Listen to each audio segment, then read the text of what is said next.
Cinema প্রেমীদের কাছে কিন্তু এই মাসটা একটা বড় মাস হতে চলেছে, কারণ এই মাসে অলরেডি পঞ্চায়েত সিজন 4 থেকে শুরু করে স্কুইড গেম সিজন 3, মায়ের মতো ছবি, মৃগয়ের মতো বাংলা ছবি কিন্তু আমরা দেখতে পেয়েছি, গৃহপ্রবেশের মতো ভালো ছবিও দেখেছি, সিতারে জামিন পারের মতো ছবি দেখেছি।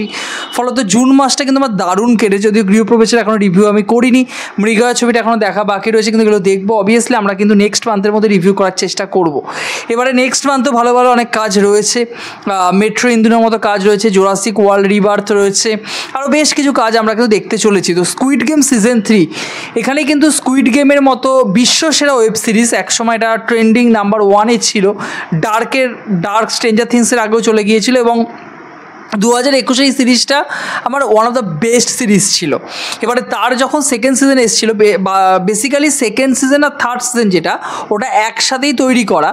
এবারে যেহেতু লেন্দি হয়ে গেছিলো, মেবি ফার্স্ট এপিসোড ছিল, সেকেন্ড সিজন ছিল 7টা এপিসোড, আর থার্ড সিজন 6টা এপিসোডের।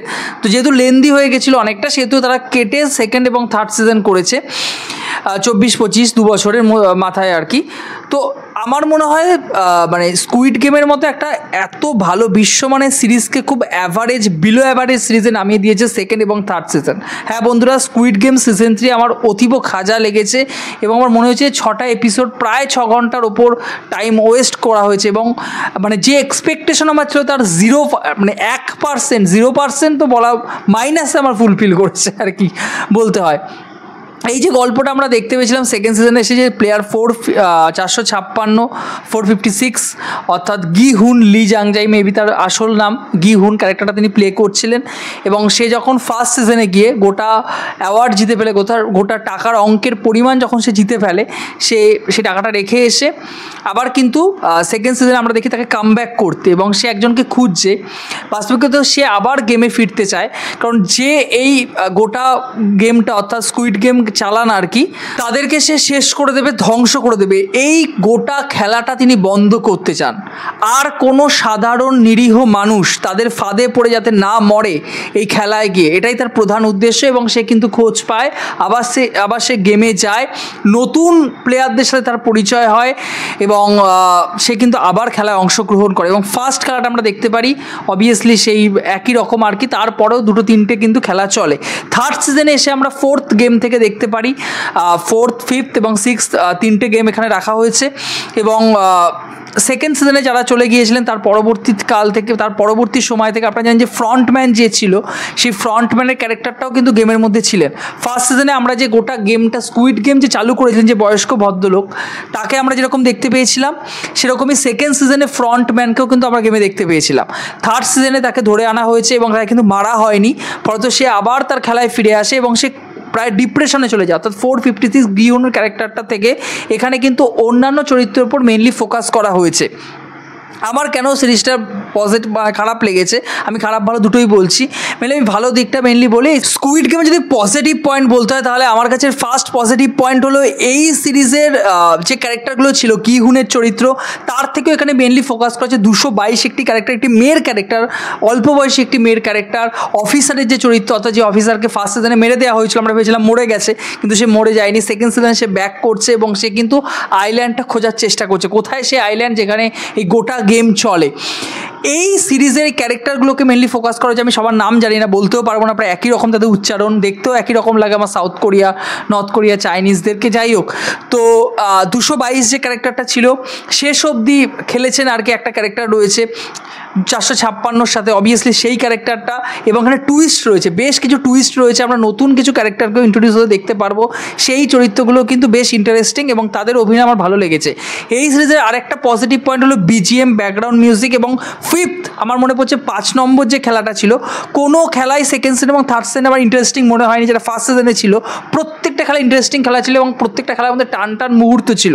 এখানে 5 নম্বর খেলাটা আমার ইন্টারেস্টিং মনে হচ্ছে, এখানে লাভ দড়ির মতো খেলা আর কি, পায়ে না লেগে গোটা ব্রিজটা পার হতে হবে, পায়ে দড়ি লাগবে না, দুজন এদিক থেকে লাভ দড়ির মতো গোটা গেমটা প্লে করবে, কিন্তু তাদেরকে মাঝখান থেকে কিন্তু যেতে হবে। ওই গেমটা আমার ইন্টারেস্টিং মনে হয়েছে। ব্যাকগ্রাউন্ড মিউজিক আমার ভালো লেগেছে, এবং মানে একদম শেষে এন্ডে গিয়ে ক্লাইম্যাক্সে একটা সিন রয়েছে, যে সিনটা ইমোশনালি আমাকে কিছুটা হলেও কিন্তু কানেক্ট করতে পেরেছে। এটা না দেখলে স্পয়লার, আপনি যদি দেখেন তো অবভিয়াসলি দেখে তারপরে গোটা রিভিউটা দেখা উচিত, নাহলে গোটার ব্যাপারটা কিন্তু স্পয়লার হয়ে যেতে পারে। তো সেই জায়গাটা আমার ইমোশনাল মনে হয়েছে। এবার যদি নেগেটিভ পয়েন্ট বলি, বেশ কিছু নেগেটিভ পয়েন্ট সিরিজটা রয়েছে। প্রথম হলো একদমই এন্টারটেনিং নয়। সিট মানে আমরা বলেছিলাম যে প্রথম সিজনটা আপনাকে সিটে বসিয়ে রাখতে, বাড়িতে প্রত্যেকটা মুহূর্ত, অনেক বেশি এপিসোড ছিল, বড় এপিসোড ছিল, কিন্তু দর্শক প্রত্যেকটা এপিসোড টান টান মুহূর্তে কিন্তু শেষ করা হয়েছিল, দর্শক দেখতে বাধ্য ছিল। এবং ক্যারেক্টারগুলোকে অনেক বেশি অনেক বেশি ডিপলি অ্যানালাইসিস করা যায়, এটা কিন্তু সেকেন্ড সিজন বা থার্ড সিজনে কোনো ক্যারেক্টারের সাথে যায় না। এই সিজনে গিয়ে মানে থার্ড সিজনে গিয়ে গোটা বিষয়টা একটা লার্জ স্কেলে কিন্তু ক্লাইম্যাক্সটা দেখানো উচিত ছিল। ক্লাইম্যাক্সটা, আমি ক্লাইম্যাক্স বলতে কিন্তু শেষ পয়েন্টটা বলছি না, গোটা আইল্যান্ডটা তারা যখন খুঁজে পায় বা পায় না, যাই হোক, আপনি যখন দেখবেন বুঝতে পারবেন বাস্তবিক অর্থে কি অফিসার বা তার লোক বা গি-হুন তারা কি গোটা গেমটাকে শেষ করতে পারবে, এটা একটা বড় পয়েন্ট। যদি পারে, যদি না পারে, সেই ব্যাপারটাকে আরও লার্জ স্কেলে কিন্তু দেখানো উচিত ছিল। কোনোভাবেই ক্লাইম্যাক্সটা আমাকে ওই জায়গাটা, বিশেষ করে তাদের খোঁজার মুহূর্ত, খুঁজে পাওয়া বা না পাওয়ার যে মুহূর্ত, পেলেও তারা কীভাবে গোটা বিষয়টাকে ডিল করে, তো এই ব্যাপারটা আমার কোনোভাবেই কিন্তু ইন্টারেস্টিং লাগেনি এবং মনে হচ্ছে অনেক তাড়াহুড়ো করে যেন শেষ করা হয়েছে, অনেক বেশি বোর করেছে। একঘেয়েমি কথা কিন্তু আমাকে গ্রাস করে ফেলেছে। কারণ যে কনভারসেশনগুলো তাদের মধ্যে ছিল, ফার্স্ট সিজনেও কনভারসেশন ছিল।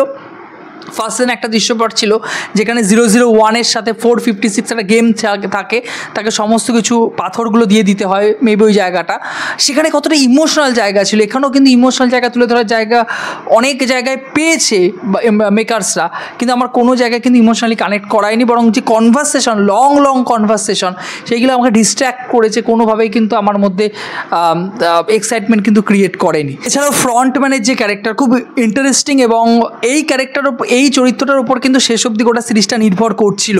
এবং আপনারা জানেন যে অঙ্গ পাচারের যে ব্যাপারটা ছিল, যে যাদেরকে মেরে ফেলা হচ্ছিল তাদের কিছু জনকে নিয়ে আসা হয়েছিল নিচে, সেখানে তাদের পাচার করা হচ্ছিল এক্সট্রা ইনকাম করার জন্য। মার্কসম্যানেদের মধ্যেই কিন্তু অনেকে করছিলেন সেই চরিত্রগুলো, সেখান থেকে কীভাবে গোটা বিষয়টা বেরিয়ে আসছে, ডিপলি অ্যানালাইসিসের অনেক অভাব রয়েছে। এবং ভিআইপি যারা ছিল ফার্স্ট সিজনে, ভিআইপিদেরকে খুব করে দেখানো হয়েছিল, ভাবে দেখানো হয়েছিল, ঠিক আছে। সেই ভিআইপির ক্যারেক্টারগুলোর মধ্যে কোনো ইন্টারেস্ট আমরা গ্রোই করতে পারিনি, ঠিক আছে। তাদের মধ্যে যে একটা ক্রিমিনাল মাইন্ডে তারা রয়েছে, তারা যে মানে মৃত্যু দেখে আনন্দ পায়, সেই ব্যাপারটা এই ভিআইপিগুলোর মধ্যে বা এদের মধ্যে কিন্তু কোনোভাবে আমি এনজয় করিনি। এছাড়াও অন্যান্য অনেক নেগেটিভ পয়েন্ট রয়েছে, এগুলো বললে মেবি স্পয়লার হয়ে যাবে, আমি বলছি না। তবে এই সিরিজটা কোনোভাবে ইন্টারেস্টিং কোনো সিরিজ নয়। এবং স্কুইড গেম লেভেলে সিজন 1 লেভেলে কিন্তু সিজন 2 বা সিজন 3 হয়নি। সিজন 3 নিয়ে, যেহেতু সিজন 2 আমার ভালো লাগেনি, আমি রিভিউ করেছিলাম, সিজন 3 নিয়ে কিন্তু আমার এক্সপেকটেশন অনেক হাই ছিল, ঠিক আছে। কোনোভাবে আমার মনে হয় না যে গেমগুলো দিয়ে বিশেষ করে কোথাও গিয়ে টাইম পাস করা হচ্ছে, গোটা সিরিজটাকে নিয়ে যেতে হবে থার্ড সিজন অবধি।